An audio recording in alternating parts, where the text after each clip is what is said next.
இன்றைய திருப்பலி வாசகங்கள். பொது காலம் 13ஆம் வாரம் செவ்வாய். முதல் வாசகம். தலைவராகிய ஆண்டவர் பேசியிருக்க இறைவாக்கு உரைக்காதவர் எவர்? இறைவாக்கினர் ஆமோஸ் நூலிலிருந்து வாசகம். அதிகாரம் 3, இறை வார்த்தைகள் 1 முதல் 8 மற்றும் அதிகாரம் 4, இறை வார்த்தைகள் 11 முதல் 12 முடிய. இஸ்ரேல் மக்களே, கேளுங்கள். உங்களுக்கு எதிராக, ஆம், எகிப்து நாட்டினின்று நான் அழைத்து வந்த முழு குடும்பமாகிய உங்களுக்கு எதிராக ஆண்டவர் உரைக்கும் இந்த வாக்கை கேளுங்கள். உலகத்தில் உள்ள எல்லா மக்கள் இனங்களுக்குள்ளும் உங்களைத்தான் நான் சிறப்பாக அறிந்து கொண்டேன். ஆதலால் உங்கள் தீச்செயல் அனைத்திற்காகவும் நான் உங்களை தண்டிப்பேன். தங்களுக்குள் உடன்பாடு இல்லாமல் இருவர் சேர்ந்து நடப்பார்களோ? இரை அகப்படாமல் இருக்கும்போது காட்டில் சிங்கம் கர்ச்சிக்குமோ? ஒன்றையும் பிடிக்காமல் இருக்கையிலேயே புகையிலிருந்து இளம் சிங்கம் முழக்கம் செய்யுமோ? வேடன் தரையில் வலை விரிக்காதிருக்கும் போதே பறவை கண்ணியில் சிக்கி கொள்வதுண்டோ? ஒன்றுமே சிக்காதிருக்கும் போது பொறி தரையை விட்டு துள்ளுவதுண்டோ? நகரில் எக்காலம் ஊதப்படுமானால் மக்கள் அஞ்சி நடுங்காமல் இருப்பார்களோ? ஆண்டவர் அனுப்பவில்லை எனில் நகருக்கு தீமை தானாக வந்திடுமோ? தம் ஊழியர்களாகிய இறைவாக்கினர்களுக்கு தம் மறைப்பொருளை வெளிப்படுத்தாமல் தலைவராகிய ஆண்டவர் ஏதும் செய்வதில்லை. சிங்கம் கர்ச்சனை செய்கின்றது, அஞ்சி நடுங்காதவர் எவர்? தலைவராகிய ஆண்டவர் பேசியிருக்க இறைவாக்கு உரைக்காதவர் எவர்? சோதோம் கொமோராவின் மக்களை கடவுள் அழித்தது போல உங்களுள் சிலரை அழித்தேன்.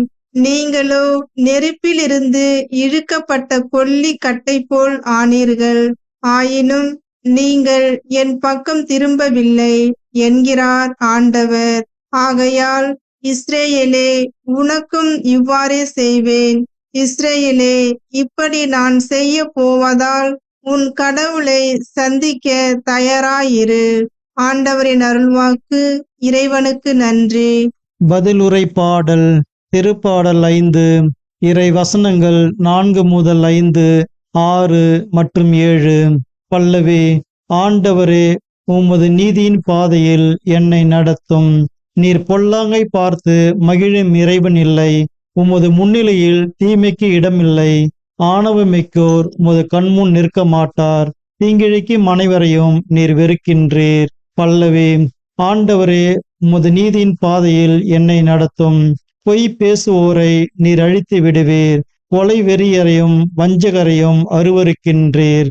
பல்லவி. ஆண்டவரே, உமது நீதியின் பாதையில் என்னை நடத்தும்.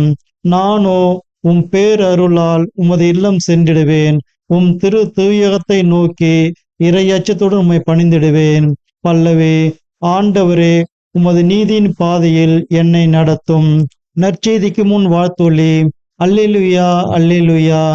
ஆண்டவருக்காக ஆவலுடன் நான் காத்திருக்கின்றேன். என் நெஞ்சம் காத்திருக்கின்றது. அவரது சொற்களுக்காக ஆவலுடன் காத்திருக்கின்றேன். அல்லேலூயா, அல்லேலூயா. நற்செய்தி வாசகம். இயேசு எழுந்து காற்றையும் கடலையும் கடிந்து கொண்டார். உடனே மிகுந்த அமைதி உண்டாயிற்று. மத்தேயு எழுதிய தூய நற்செய்தியிலிருந்து வாசகம். அதிகாரம் 8, இறை வசனங்கள் 23 முதல் 27 முடிய. அக்காலத்தில் இயேசு படகில் ஏறவே அவருடைய சீடர்களும் அவரோடு ஏறினார்கள். திடீரென கடலில் பெருங்கொந்தளிப்பு ஏற்பட்டது. படகுக்கு மேல் அலைகள் எழுந்தன. ஆனால் இயேசு தூங்கிக் கொண்டிருந்தார். சீடர்கள் அவரிடம் வந்து, ஆண்டவரே, காப்பாற்றும், சாகப் போகிறோம் என்று சொல்லி அவரை எழுப்பினார்கள். இயேசு அவர்களை நோக்கி, நம்பிக்கை குன்றியவர்களே, ஏன் அஞ்சுகிறீர்கள் என்று கேட்டு எழுந்து காற்றையும் கடலையும் கடிந்து கொண்டார். உடனே மிகுந்த அமைதி உண்டாயிற்று.